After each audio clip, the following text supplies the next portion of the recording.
Okay, good morning everybody. I guess this is going to be a bit of a different video today.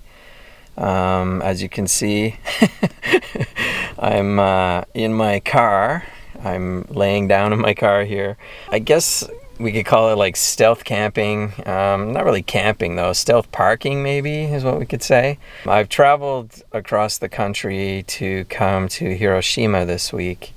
And I've been using this method every night, sleeping in my car. So I just wanted to show you exactly how I pulled it off and maybe some tips for anyone thinking to do the same.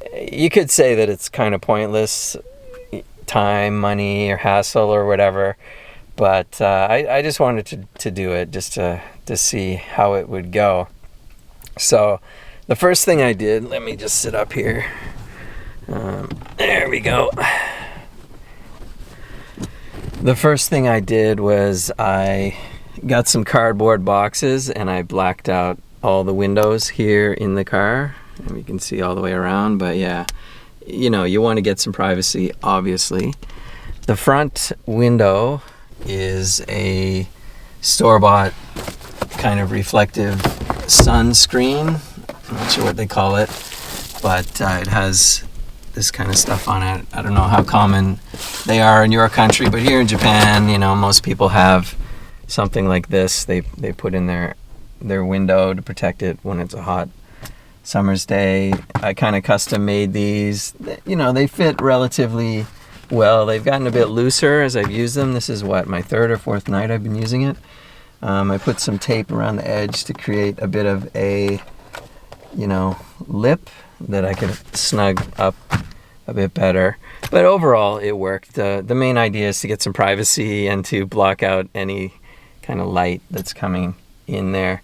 And down here, I also have a cooler that I've been carrying with me, keeping, you know, drinks and things in there. You got to run to the supermarket or the convenience or whatever, get some ice.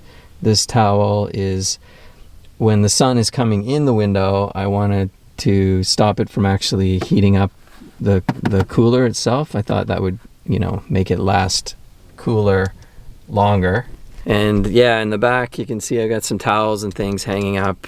The main issue with sleep, well, I guess even with camping or whatever, and sleeping in your car is, well, there's a few issues, I guess, but when you are looking for a place to park, you gotta find a place that you have access to, maybe a restroom. Like if you wake up in the night and you really gotta go. It's, you know, I'm in downtown here. Well, I'm downtown in Hiroshima. There's buildings around. You know, it's not like I'm in the woods where I can just go off into the woods, but there's quite a few public restrooms around, so that wasn't such a problem. The other thing is you want to park your car somewhere where you're not going to be disturbed during the night, and also I guess where it's kind of legal. So around here there are lots of 24-hour parking spots where you can leave your car, and you got to pay obviously, but the rates vary quite a bit. So the first night I stayed over near the atomic bomb dome. I'm still relatively close to that here. I'd say within, I don't know, 400 or 500 meters, but the first night was really close, maybe 200 meters on the other side of a main road. And usually around here they charge the parking during the day up until 8 p.m. It's one rate, and then overnight from 8 p.m. until 8 a.m. it's a lot cheaper, like half, or even over in that place, it was, I think it was 400 yen per hour during the day. And then overnight, it dropped to 100 yen. So I could sleep anytime after 8 until, you know, 8 the next morning. So, you know, you got to pay a little bit for that. And the key is you also want it to be in a quiet location. Tonight, I found a better spot, which is a lot cheaper. It was 100 yen per 40 minutes. So that would be, what, 300 yen for 2 hours, 150 yen an hour? Is that right? During the day. And then overnight, it was 100 yen for 2 hours. So it was half as much. So yeah, you need to be close to a restroom, and you need to find a relatively quiet place. The other main issue, which is probably maybe even the biggest or bigger issue is the fact that you are in a hot metal box all night. So you're going to be really hot. Depending on, the season, etc. Right now it's almost August, so it does get quite warm in here. It's actually a few degrees warmer in the car than it is outside the car. So you got to be careful of that. I think last night I woke up maybe twice and I was really, really hot. I have a towel here in case I get too kind of sweaty or whatever. Reluctant to kind of crack a window or open a door. Not because of the noise. Oh, there we go. Maybe that's a bit better. But because, mosquitoes and things like that, I kind of want to avoid. So I turn on the engine, cool down the car with the air con, and then I can fall back to sleep, switch it off, then fall back to sleep for a couple more hours. So not the soundest sleep. Another thing is when you wake up, I guess either before or after, however you prefer, you're going to want to take a shower, get cleaned up. So you got to check on your Google Maps to find a Japanese bath, which, they're quite common in general, but Japanese love to take a bath in the evening before they go to bed. So quite often the sentos, which is what they're called, public baths, or you could go to an onsen, which is, more of a hot spring. But quite often local sentos, they quite often open at like 2 p.m. So you're going to be all stinky and sweaty until 2 p.m. However, if you look around, you can find some that do open a little earlier.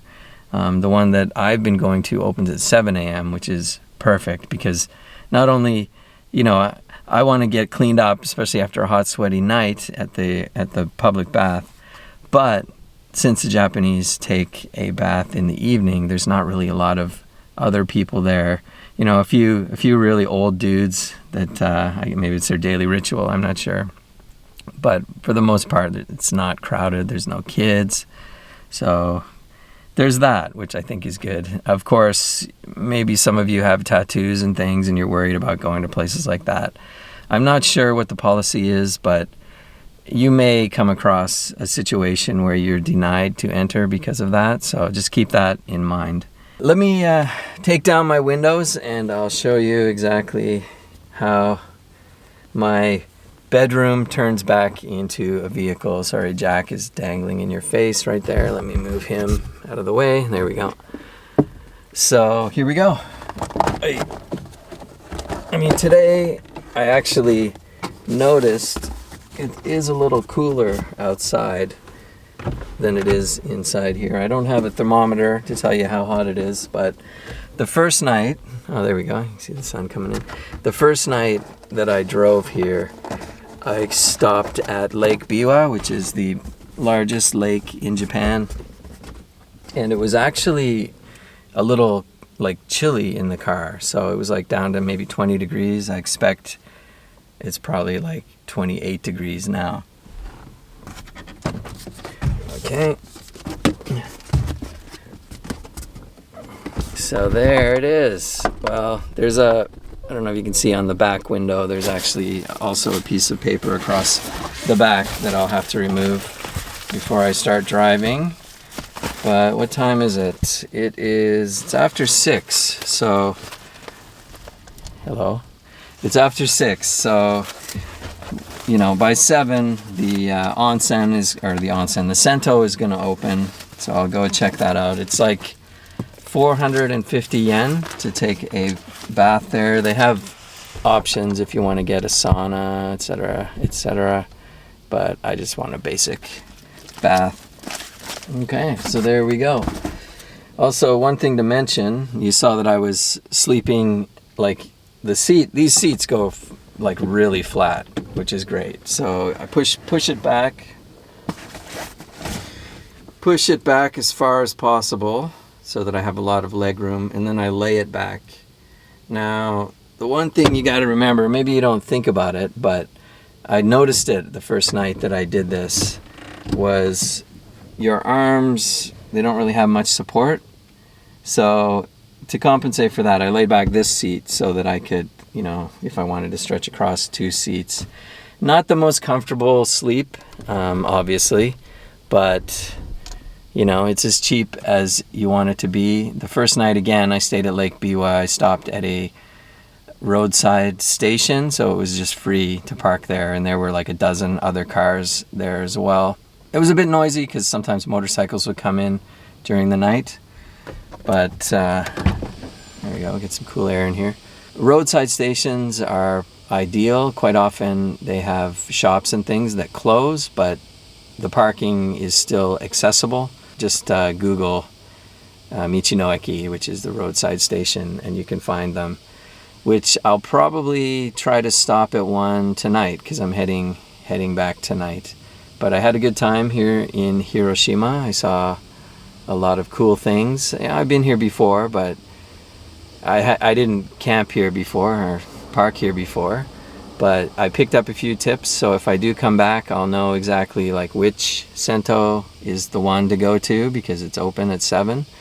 And also, you know, where to park, where you can do it cheaply.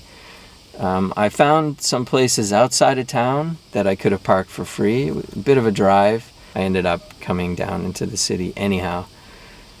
Not a very noisy place. I know it'll vary, obviously, but behind me, which you can't see, but there is a bicycle parking area, and all around me, at one point, all these parking spots were kind of full, and they will be full again just once the business day gets going, because again, it's like 6:30 in the morning right now. So let me know down below if you've ever slept in your car. This is my 3rd or 4th night. You know, the first night you kind of get used to, what do I do? Where do I put my feet? You know, do I put my seat like this or whatnot? But you get used to it. So let me know if you've had a comfortable sleep or not in your car. And if you have any other tips or anything. I don't have like cooking equipment, etc., but here in Japan, not a problem. Obviously, there are many restaurants, convenience stores everywhere, so I just grab whatever for breakfast. So what I'm going to do now is I'm going to probably go, well, I'm going to pay for my parking. I'm going to go hit up a convenience store, grab a Danish or something, then head over to the bath, get cleaned up, and hit the road. So I just want to say thanks for watching, and